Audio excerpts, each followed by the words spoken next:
Hey, good morning. Welcome to the JeepSolid Garage. Today we're going to get started on replacing the clutch on my 1994 Jeep Wrangler YJ. I did have the engine out of this recently, put a stroker in it. That has been just awesome. I love it. At that time, it would have been the perfect opportunity to put a new clutch in, but I did not have it at that time. We're finally getting around to that. We'll see what the flywheel looks like because my clutch on there was paper thin. I only had a couple millimeters left on it, so I'm really curious. I'm probably gonna get the flywheel resurfaced anyway, so I wasn't super worried about it. But let's get started.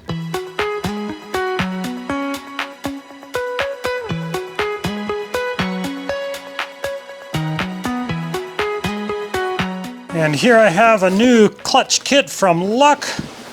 L-U-K, I don't know, I call it Luck. So let's see what all we got here. We got a new throwout bearing. We got a new pilot bearing and alignment tool and a little bit of goo. And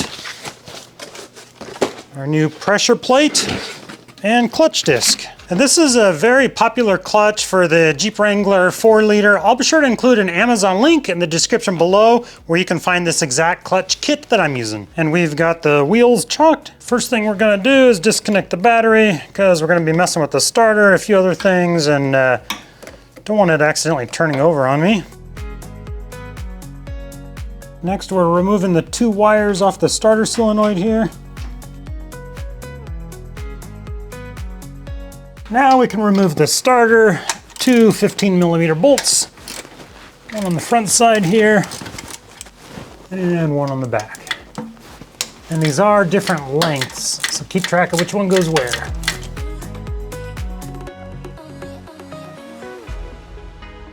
Now that was the easy stuff, and I actually only had a little bit of time to work on this today. I gotta go to an event for one of my kids, but we'll be right back. And we're back. It was a fun little event. Let's continue on with dropping the transmission now, see if we can get to that clutch. Beard might be a little bit longer, 'cause it's actually a few days later. That's one of the troubles of YouTube and filming is my regular job gets in the way. Down here under the skid plate, we're gonna remove the transmission mount. There's 2 little bolts there and 1 there. Got to remove these off the transmission mount so we can support the support the transmission, then drop the skid plate. Very important.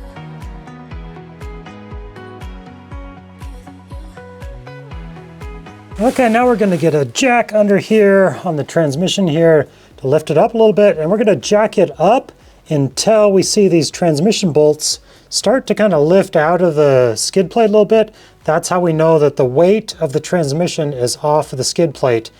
And we will support it with some jack stands. I got a jack stand ready to go for the oil pan. I'm going to put a block of wood on top of that just to protect it. And then another jack stand back there by the transfer case to support the weight. So your skid plate holds the weight of your transmission. Very important to support the transmission before you remove your skid plate. All right, got everything safely supported with some jack stands, all the weight off the skid plate here. So now there's 3 bolts on each side of the skid plate. We can take those out. If you don't have yourself a low-profile transmission jack, super handy with this process. I'll be sure to link that product along with the new clutch in the description below.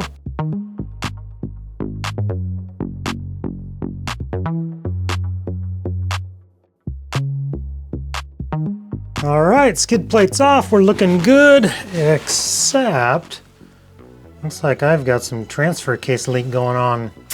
Maybe a future build coming here soon. But I can't worry about that right now. Gotta move on with this clutch. Let's remove the front drive shaft and the rear drive shaft. Got a little bit of my daughter's fingernail polish here. It's my favorite way to mark the drive shafts just so I can get them back in the exact same spot. Keep everything lined up. All right, now I can get these strap bolts off. They're 5/16, 2 of them on each side. Got a bungee cord handy.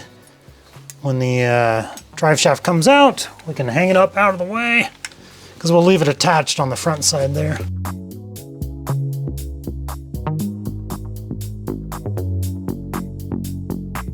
And just be careful of your U-joint here.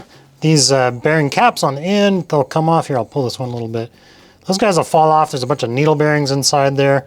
Sometimes I'll actually put tape around them to keep those from falling off, but I'm comfortable with how that's set in there, so let's move on to the rear drive shaft. Actually, before we do the rear drive shaft, we're gonna get this transmission mount out of the way because I want to put my transmission jack here.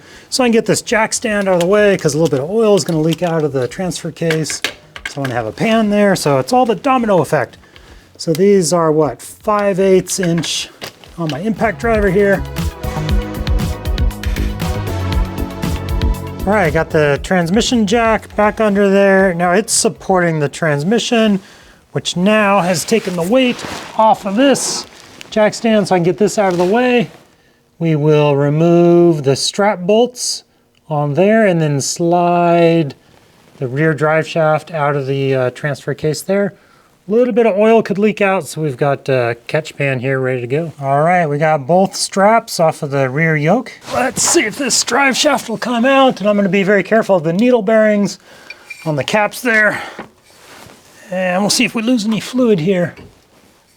Got a little bit of a leak, so it might be low, so we might not lose a bunch. Yeah, a little bit. I'm going to lower the transmission jack a little bit.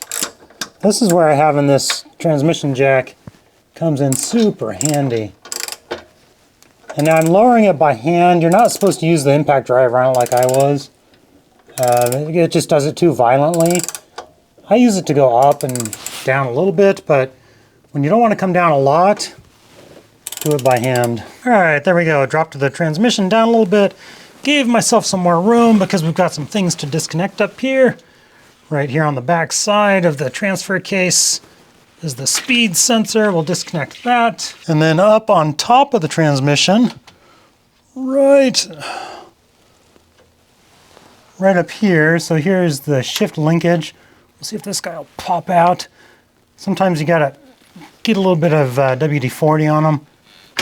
But no, popped right out. There we go.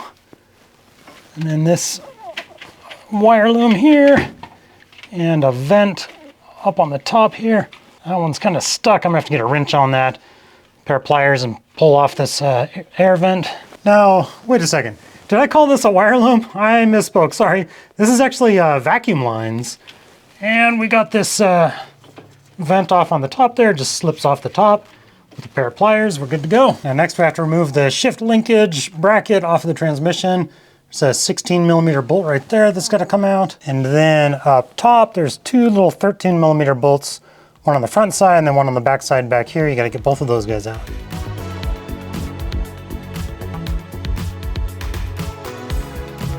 As you're going along, be sure to label everything really well.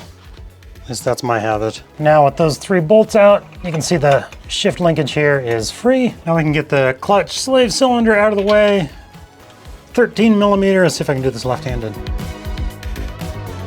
Left-handed, one eyeball.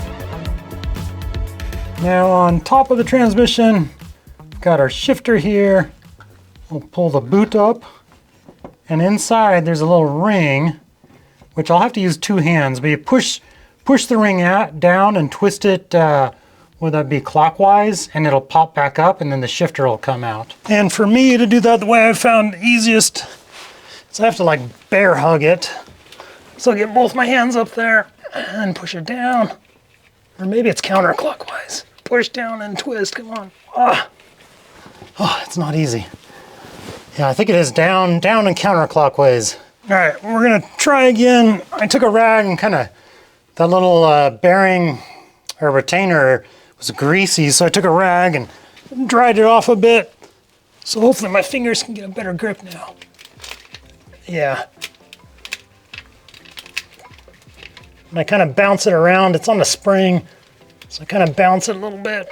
Okay, dried it off a little bit more, and I put the shift lever in neutral. I'm not sure, I think it was in first, and that might have been binding it up a little bit, so let's see now. Oh, it is clockwise. I got it. So down and clockwise, and it popped up. So now the shifter will be free. So I can show you that once we get the transmission out, but now the shifter will lift up here. Putting it in neutral, I think, really helped. And then down and, yeah, clockwise. All right, that's clockwise. Or, yeah, righty-tighty. And there's a real good lookout for you. There it is. Now up on the driver's side, we got the crankshaft position sensor. What do I got here? A 7/16, 2 bolts to come out. And now that is everything on the driver's side. And the passenger side's pretty easy. I have just one sensor right here to disconnect. I'm not sure if I can do it with one hand.